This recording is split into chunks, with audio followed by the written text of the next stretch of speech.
Blog Talk Radio.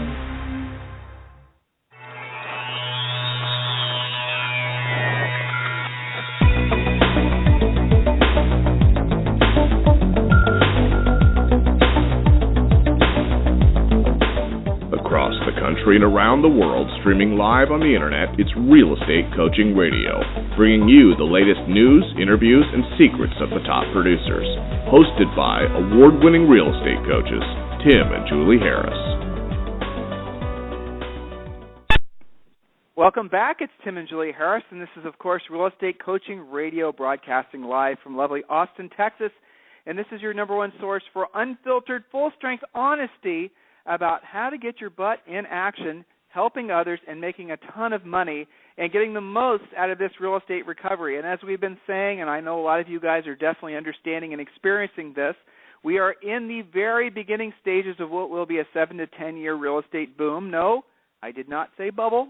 I did not say we're going to end in tears as we just did in 2007. This is a real estate boom, which means prices will increase. Mindset about real estate will continue to improve. You are in the right place at the right time. Now it's your absolute imperative to take the right actions and make the most out of this, really what will be probably for most of us probably the single best opportunity in your careers. There it is, bottom line. So today we're going to be focusing on something that troubles many of you called call reluctance. We're going to be focusing on 7 specific tips. And I would say more than tips to more of exact how-tos, so you can overcome call reluctance. But before I get to that, like always, I want to welcome my lovely wife, Julie, back to the call. So, Julie, hello. Thank you so much. Thank you. It's always my pleasure. Jules, I didn't have a chance to tell you this, but we are now, as a regular thing, getting over 10,000 listens.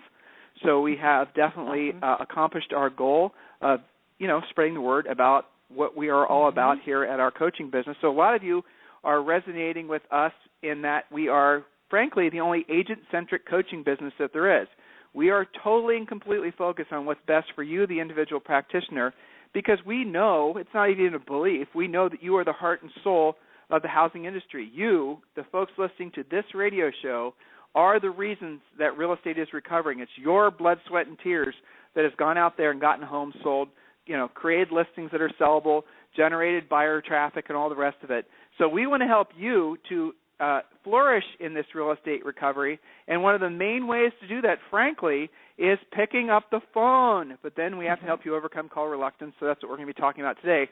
Jules, before we get to that, I know you've been on the phone pretty steadily all day, as have I.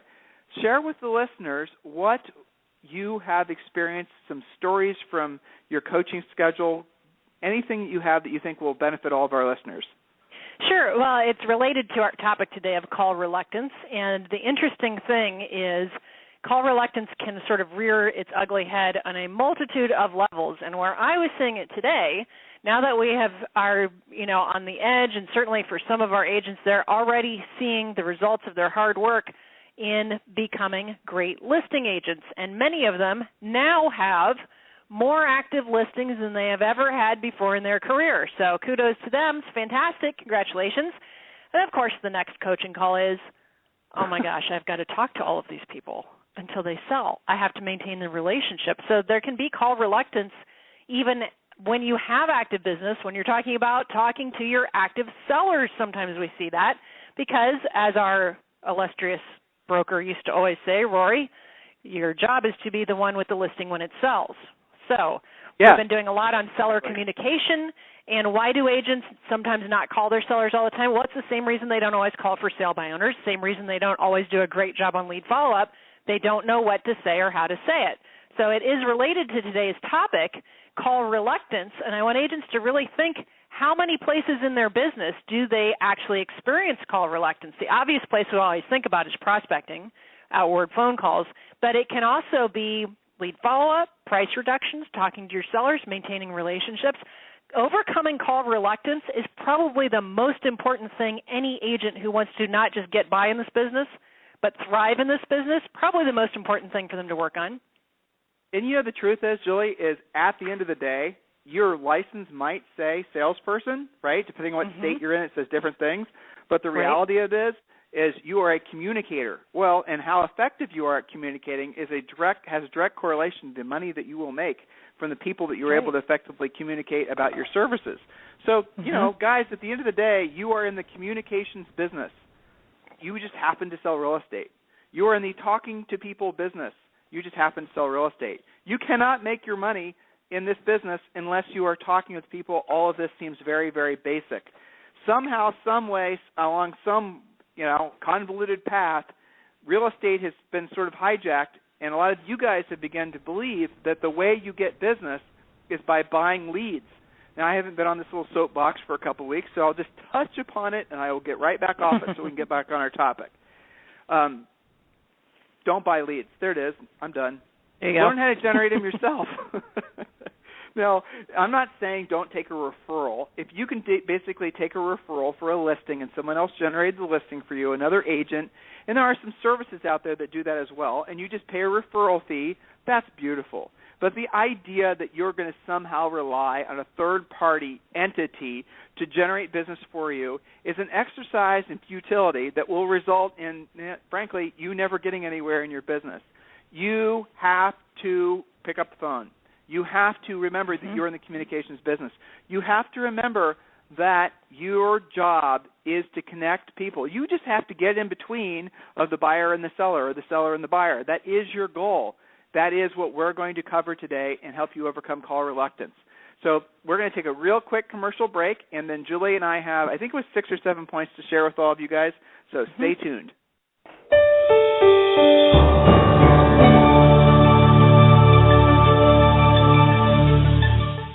Is coaching right for you? And how can I guarantee it will work for me? Chances are you are asking yourself those questions right now. I'll answer those critical questions for you in just a moment. But first, let's be honest about something you may have always suspected. You've probably always known that the nation's top 1% of realtors, you know, those millionaire agents you see on TV, they possess a secret knowledge that the other 99% of agents do not have. Where did they learn what they know? And more importantly, how did they learn how to put this closely guarded information into money-making action? It's simple. They have a coach. Not just any coach. The nation's mega millions, top 1% of the realtors know that in order to maintain their almost unfair advantage, that they must have their own personal coach. A proven, market-tested coach who has truly walked in their shoes. A coach who has worked with many of the nation's leading agents. At this point, you're probably ready to maybe try coaching. However, you don't want to be unfairly locked into a long-term ball and chain that coaching contracts can give you. It just makes sense that you should be able to try it before you buy it.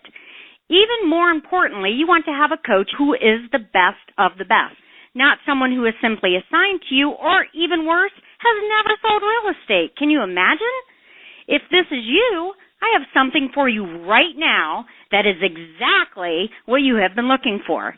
For the next 48 hours, Tim and Julie Harris Real Estate Coaching is offering you a free coaching call. This is a real coaching call with a real Tim and Julie Harris coach. Now, while you are thinking about it, why don't you visit us online at freecoachingcallsforagents.com to get started. Once again, that is freecoachingcallsforagents.com. Now, let's be clear. This exclusive coaching opportunity is only available for the first 50 realtors who are stone cold serious about their real estate business and know that in order to succeed at the highest level, they must hire a coach. So don't wait any longer. Take action now and visit us again at freecoachingcallsforagents.com to schedule your free coaching call. Again, that's freecoachingcallsforagents.com. Thanks so much. See y'all soon. Okay, we are back. So, Julie, let's just jump right in, and let's just kind of clear the decks here. You know, guys, we absolutely positively rally against people making illegal cold calls, right?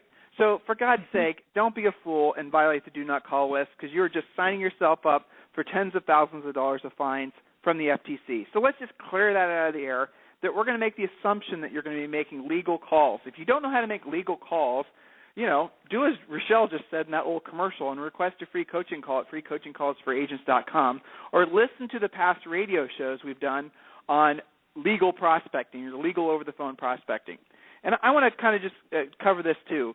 So over-the-phone prospecting is, when done correctly, probably the most effective thing you could do to generate leads. Why? Because our whole industry has adopted a passive mindset. Our whole industry, it seems, has basically gone from, has gone to Facebook and buying buyer leads and all these other things because they're not willing to make the contacts. They're not willing to make the calls because they have call reluctance. And now there's lots and lots of things around you that will reinforce that call reluctance and never force you to overcome those irrational fears.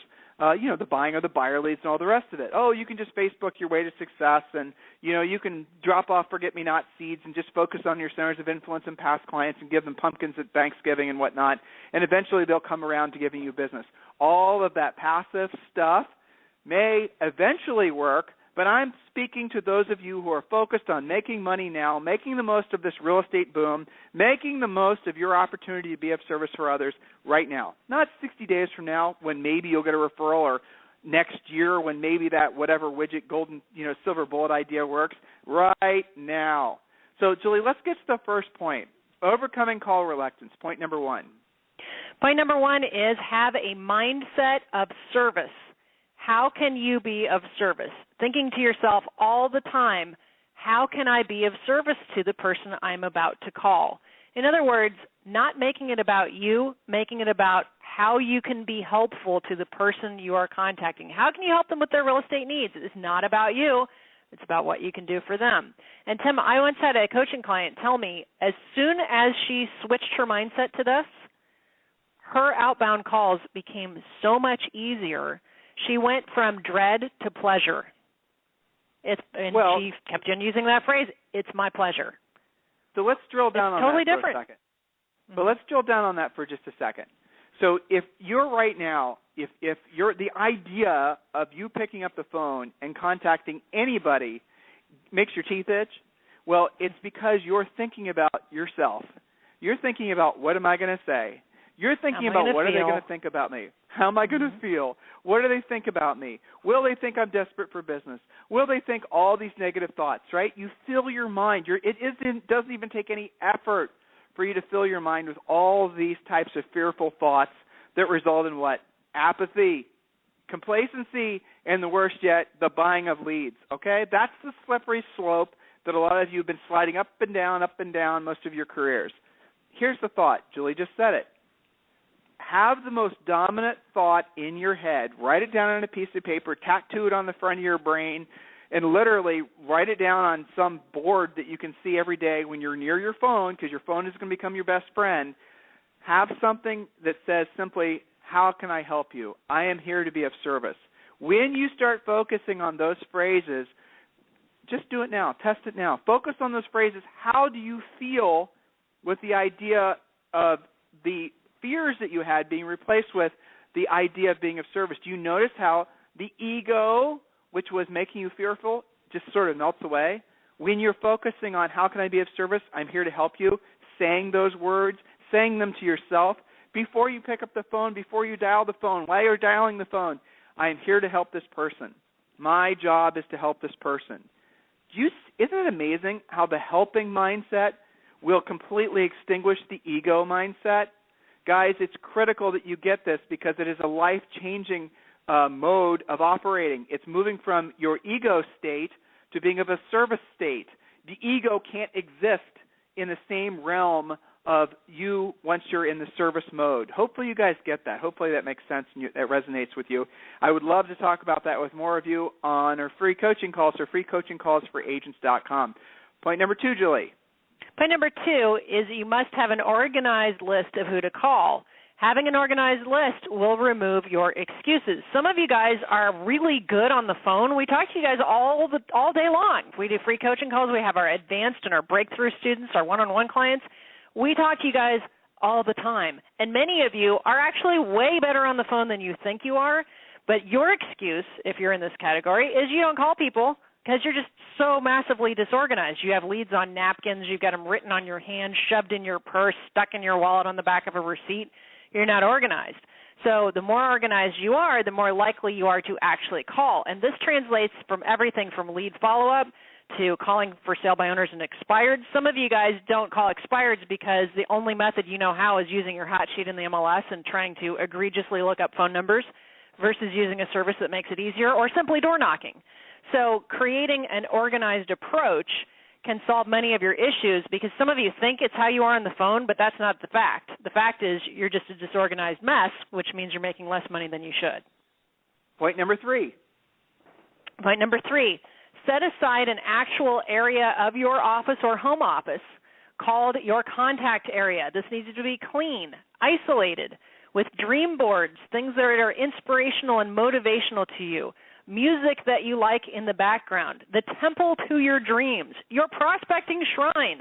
It has to be your money-making, dollar-productive area of your home, of your office, your home office. It should look like a place where you are successful. It's just your area. Be selfish. It can be a corner in a room. It can be a closet. You know, it's funny. I do have some people that prospect in closets if they're in an area that's really, congested. Well, it's isolated. It is. The point is this is a place where you go and you're surrounded by things that are there to remind you, to make you feel good. It is okay that you have, essentially all your dreams. Go to magazines. Go to the Internet. Pull out pictures of experiences you want to have. Pull out pictures of things you want to buy. Maybe pictures of how you want to look or how you want to feel. Anything that motivates you. Anything that puts you in that place of abundance, not that ego-y state of fear. There in that prospecting area is where you can create all your dreams, where you can make everything happen for you. That is your little, I don't know what you want to call it, as we said, your temple to your dreams. Be okay with being a little selfish, because it is sometimes the most powerful motivator when you're moving towards something. And a little side note here, guys. Some of us are coming out of this recession, depression, whatever historically it will be known as, and we're a little bit gun-shy about wanting stuff, because maybe some of you were a little excessive with your wanting, and it resulted in debts that resulted in you having financial issues. And so now you're afraid to say you want a new car, you want new clothes, you want a better house, you want stuff. Well, I'm going to clear the air for you. You are a spiritual being and a physical. In other words, you are a spiritual person, spiritual something that is living in a physical world. You need stuff. You need a house. You need shoes. You need technology that's going to make it so you can do your job. You need a car. You need all of these things to exist. You just do. So you know what? It might as well be nice stuff, right? It might as well be nice stuff. That is more fun. Yes, it's more fun. So and it's get rid of the 20-year-old Saturn and replace it with something interesting that really excites you and motivates you. If cars aren't your thing and you're into travel, then use that. If your big trip of your life has been to the Grand Canyon, hey, that's great, that's wonderful, but how about doing a tour of Europe? Whatever it is that turns you on, as far as we all know, you only live once. You might as well make the most of it. So, Jules, the next point number 4. That's exactly it. Number 4, all of your scripts need to be posted on your wall. This does 2 things. It makes it so you don't have to shuffle for what to say. And number 2, it makes it so you must stand up, which is our point number 5. That keeps your energy level high, keeps your heart rate boosted. When you sound like you have energy and enthusiasm, you're going to come across the phone. And honestly, on the phone, you have to be more animated to come off that way. When you're standing, you can talk with your hands. That makes you more expressive. Sound like someone that your prospects want to do business with. So post your scripts on the wall. That way you can walk around. They're at eye level. You're zeroing right in on what to say. That's maybe next to your dream board. So maybe this call didn't work out, but you look right at that dream board and it inspires you to keep yourself on the phone, because the next one's going to be the appointment that you set. So that was point 4 and 5. Now, the other thing, as Julie just said, that's really critical about standing and not sitting is that your energy level remains high. I am on my feet walking around our home office for usually 5 or 6 hours a day while I'm on coaching calls, and I cannot sit, because the second I sit, I can literally feel the energy draining out of the tips of my toes. So I walk the entire day, and when I have to write notes about whatever I'm talking about with one of my coaching students, I run back over to my computer and I put the notes in there, but I'm not in any other place other than present with you guys on the phone. Julie does it the same way. All of our coaches do it the same way. You need to prospect in that same type of environment, because when you're on the phone with that prospect, when you're on that phone with that person, and you have the mindset of service, and you're thinking about how can I be of service to this person, you need to be in the moment. You need to be present in that conversation, not thinking about or worrying about or all these types of ego-y things that cloud your existence. You need to be with that person on the phone. They can tell the difference. They can feel the difference, and you will gain your confidence from taking that approach. All right, Julie, so the next point number 6, I know is one of your favorite points. Yes, this kind of makes me a little bit crazy from a coaching standpoint. Number 6, the goal is to set appointments, not just to make contact. And some of you have been demotivated in the past because you've gotten what we call contactitis. You'll come to the call and say, well, I'm a prospector, but I'm not getting results. And we'll dig deeper and we'll say, well, how many contacts are you making? Well, I religiously make 20 contacts per day, every day, no matter what, but I'm not setting appointments. Well, who are you calling? People where you just have, like just listed, just sold calls are the perfect example. You have no reason to believe they're going to do anything, so you're concentrating on number of contacts versus what you should be concentrating on, setting appointments. As a coach, I don't really care. Honestly, if you make 3 calls this morning and one of them turns out to be a pre-qualified listing presentation, fantastic. Nice job. Ideally, you keep yourself on the phone because statistically we know you're going to set a second one within the first 10 minutes of setting the first one because you're all tons of energy and enthusiasm, more likely to set that appointment. But I would rather have you concentrate on using your scripts, listening to the person's situation, closing them professionally, setting the appointment. Maybe that's your first call. That's great. When you concentrate on how many contacts, your contacts are meaningless without appointments. That's it. And the last point number 7, guys, and this is really critical, especially for those of you who we call samplers. I tried prospecting, but it didn't work for me, or I tried this, or I tried that. By the way, if the word prospecting is something that does not appeal to you, call it lead generating, okay? Call it proactive lead generating. We need to sort of maybe mess around with the terminology a bit so some of you guys can get over your mooring lines about doing the basic stuff. But point number 7, be patient and understand that this is a process, and the process works like this. All of you, well, hopefully all of you, have been on a jet before, and I want you to put yourself mentally on that jet right now. So you're sitting in the passenger seat. Actually, I'll make it easier for you. I'm going to give you a promotion. You're now the captain of the jet. So you're now sitting in the front of the plane, and you know that in order to clear the runway, you have to obviously throttle up, do the, I'm not a pilot, so I don't really know all the terminology, but you can imagine there's a lot going on, but most of it has to do with applying enough fuel, applying enough power to the jet engines, and doing it consistently. So you are the pilot. Your goal is to get to cruising altitude as fast as possible. Your goal is obviously to get the passengers to where they're wanting to go safely. So where does the pilot use its most fuel?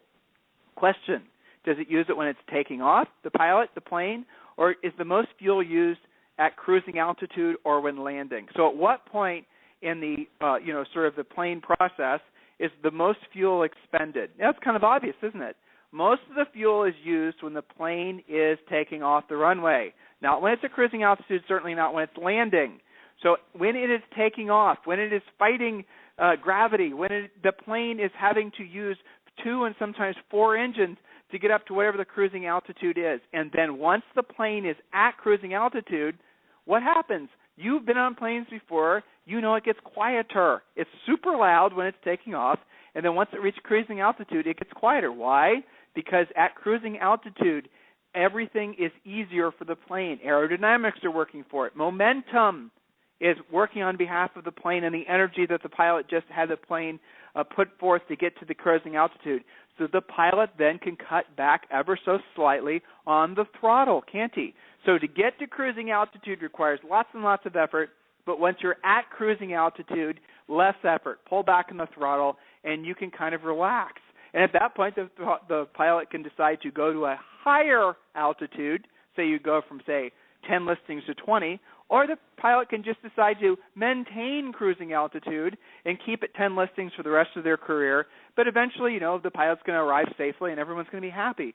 The moral of the story is if that pilot, back at the runway, were to not apply full throttle and not make all the efforts possible to get the plane up to cruising altitude, what happens? Well, A, it never clears the runway. B, it probably is going to, essentially it's going to be throttle on, throttle off, throttle on, throttle off, and it'll never get to cruising altitude. Some of you have been doing throttle on, throttle off your entire career. You're samplers. You've tried stuff. You've done it for a short period of time. Didn't work for me. In other words, you weren't patient. You didn't give yourself the opportunity to learn the skills. My favorite is I called 10 expireds but didn't take a listing. Really? That's your assessment? Or I don't like FSBOs because they're mean. Okay, based on what? Well, you had one conversation once.